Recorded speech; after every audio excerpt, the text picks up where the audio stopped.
Did you ever wonder what would happen if Giyu arrived a day earlier? Or if Kagaya sent someone else to the Infinity Train instead of Rengoku? Or even better, what would happen if Tanjiro was born with the Demon Slayer mark? Well, I spent months researching these topics, and here is exactly what would happen. If Giyu managed to arrive a day earlier, it would mean that he would be around the mountain when Muzan attacks the 𝐷𝐿 family. Since he is a Hashira, we can assume that he'd be able to sense Muzan's presence and would rush toward him as fast as he could. After getting there, Giyu wouldn't believe his eyes, as the Demon King he's been chasing for so long is finally within his grasp. He'd quickly tell the 𝐷𝐿𝐷s to escape while he stalled the Demon King for time. So how would this battle play out? Well, although Giyu is surely one of the strongest Hashira, he stands absolutely no chance against Muzan in a battle. He may be able to stall for a minute or two, but in the end, he would be crushed. Okay, Giyu died, but at least Tanjiro's family escaped and will be alive in this version of the story, right?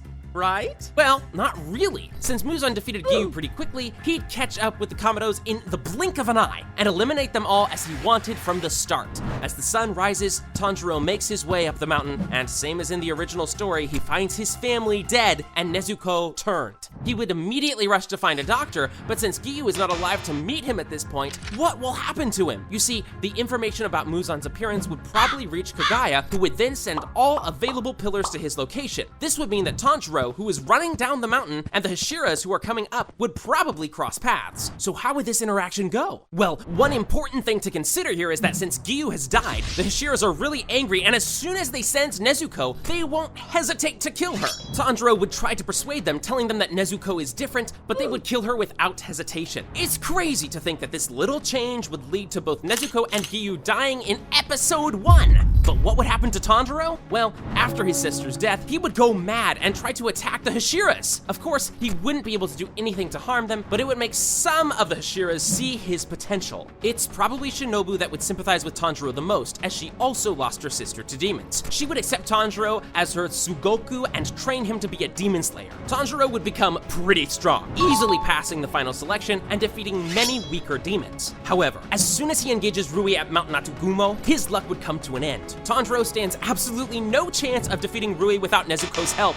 and Rui would easily deal with him using his blood demon art, Murderous Eye Basket. Okay, this scenario doesn't really have a happy ending, but you'll definitely like this next one. What if someone else was sent instead of Rengoku on the Infinity Train mission? Well, if someone weaker than Rengoku was sent, for example, Shinobu or Tengen, everything would play out pretty much the same. They would most likely save all the passengers, but in the end, they'd be killed by 𝐂𝐻𝐻, same as Rengoku. So, what if Kagaya sent someone stronger like 𝐿𝐴𝐴, for example? How would the mission turn out then? For starters, since 𝐿𝐴𝐴 is blind, all of his other senses are much more developed. In my opinion, 𝐿𝐴𝐴 would be able to sense that there is something wrong with train tickets and would not touch them. He would also tell the trio not to touch the tickets. This means that the group would avoid Enmu's trap and stay awake the whole night. As you can guess, Enmu would be furious with this development and would attack the Slayers and passengers in full force. However, since he is only a lower moon, 𝐿𝐴𝐴 would easily keep all the passengers safe while the trio goes and decapitates Enmu. Okay, so far, everything has played out pretty much the same, but what will happen after 𝐴𝐿𝐴 arrives? Can the strongest Hashira do anything against him? 𝐿𝐴𝐴 engages 𝐴𝐿𝐴 in combat, and they appear to be evenly matched at the beginning. Unlike Rengoku, the Stone Hashira has some really strong long-range attacks, which would help him keep his distance beyond the reach of the demon's fists. If 𝐴𝐿𝐴 tries to attack him with his shockwave attacks, 𝐿𝐴𝐴 can easily deflect those using his stone skin technique. Now, since 𝐿𝐴𝐴 doesn't yet have the transparent world ability, it would be very dumb to assume that he could just keep 𝐴𝐿𝐴 away like this forever. 𝐴𝐿𝐴 is an upper moon at the end of the day, and would surely manage to get close to the Hashira at some point and injure him with his attacks. 𝐴𝐿𝐴 being 𝐴𝐴, will probably ask 𝐿𝐴𝐴 to become a demon, as he does with pretty much all his enemies, and the latter would obviously decline,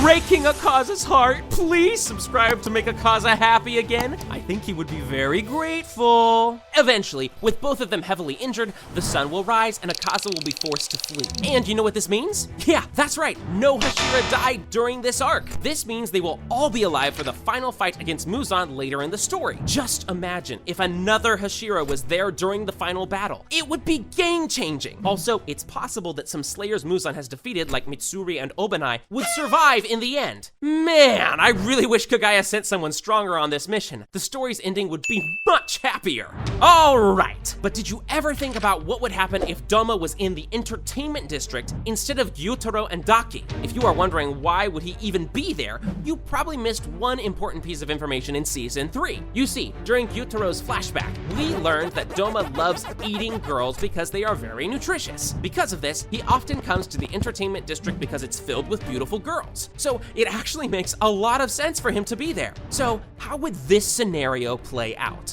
The arc would start normally with Zenitsu, Inosuke, and Tanjiro disguising as girls and infiltrating 3 houses. Everything would continue as usual until Zenitsu hears a weird sound coming from one of the rooms. However, when he goes to inspect, instead of finding Daki as in the original version, he finds 𝗲𝗲 feasting on multiple girls. Zenitsu would prepare to attack him but would freeze with fear as the demon turns his head and reveals the kanji inscription of upper 2 in his eyes. The young demon slayer would panic and run for his life. He would shout for Tenjin and others to help him while 𝗲𝗲 would playfully chase him down with a creepy smile on his face. As Zenitsu approaches the dead end, 𝗲𝗲 swings his fans at him, but out of nowhere, Inosuke, Tanjiro, and Tenjin jump in and block the attack at the last moment. As the young slayers check on their friend, Tenjin notices that 𝗲𝗲 is an upper moon, and he yells to the boys to run away from here as fast as they can. Although Zenitsu is eager to run away, Tanjiro and Inosuke stand up, letting Tenjin know they are not going anywhere. Tenjin would call them naive and stupid, telling them that this demon is way out of their league. However, the boys have already made up their minds and are ready to fight. 𝗲𝗲 smiles as the demon slayers engage him. At first, 𝗲𝗲 would play with them, effortlessly dodging their attacks and complementing their techniques. Knowing 𝗲𝗲's personality, he would probably be angry at the core for sending only male slayers to fight against him. He would ask them to please bring a female Hashira next time they fight him. This attitude would enrage the trio, and they would recklessly jump toward him. However, 𝗲𝗲 is nowhere close to the demons they fought before and would swiftly impale all 3 of them using his wintry icicles technique, completely incapacitating them. As he smiles, he fails to notice that Tenjin is already right behind him. The Hashira swings his blades at the demon's neck, and just as it seems he'll manage to land a hit, his hands are suddenly caught by 𝗲𝗲's lotus vines. Before the trio can even react, 𝗲𝗲 stabs Tenjin through his chest, fatally injuring the sound pillar. Tanjiro would stand up, furious, ready to attack 𝗲𝗲. However, with his last breath, Tenjin yells at him to run away, telling him that if he dies now, Rengoku's sacrifice would be for nothing. Tanjiro would get flashbacks of Rengoku telling him to live on, and would immediately snap out of his anger. He'd carry unconscious Inosuke and Zenitsu on his shoulders and run as fast as he can while tears run down his face. Since the dawn is very close, 𝗲𝗲 wouldn't bother chasing him and would probably yell from a distance to please bring a female pillar next time they meet. Man, 𝗲𝗲 is so overpowered. I am really glad he wasn't around the district at that time. Okay, finally, what would happen if Tanjiro was born with the Demon Slayer mark like Yoriichi? Well, although many amazing things will happen in this version, there are actually some very bad things this would cause. Alright, let's start from the beginning. With the power of the Demon Slayer mark, we can also assume that Tanjiro will have a transparent world ability, same as Yoriichi. Since his family never taught him about demons and fighting, he'll most likely be completely clueless about his powers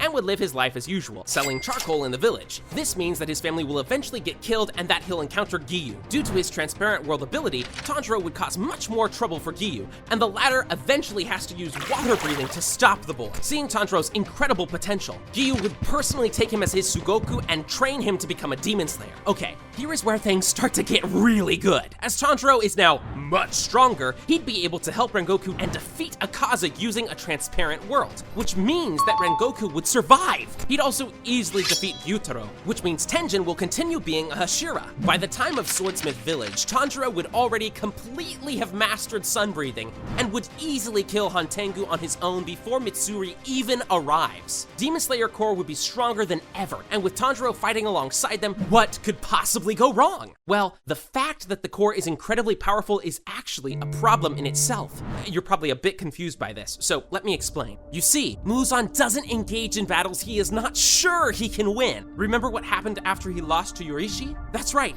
he went into hiding for dozens of years until he was absolutely sure Yoriichi was dead. So try to put yourself in Muzan's shoes. Demon Slayer Core is the strongest it was in a long time. Some of your upper moons were defeated for the first time in 100 years, and on top of all that, some kid appeared that can use the Demon Slayer mark, Transparent World, and Sun Breathing? Yeah, right. Muzan is definitely not engaging Slayers directly anytime soon. The only reason Slayers won in the original story is because he heavily underestimated them and thought he could just kill them all easily, a mistake he definitely won't make now. So all 𝐵𝐻𝐼ras will remain alive in this scenario. They will kill countless demons and save countless lives, but will never find the one demon they want the most. Eventually, Tanjiro would die of old age, and the Demon King would rise from the shadows once again, and this time, there'll be no one left to stop him. Click on this video where we explained what would happen if Muzan turns Yoriichi into a demon. Don't be shy, click it!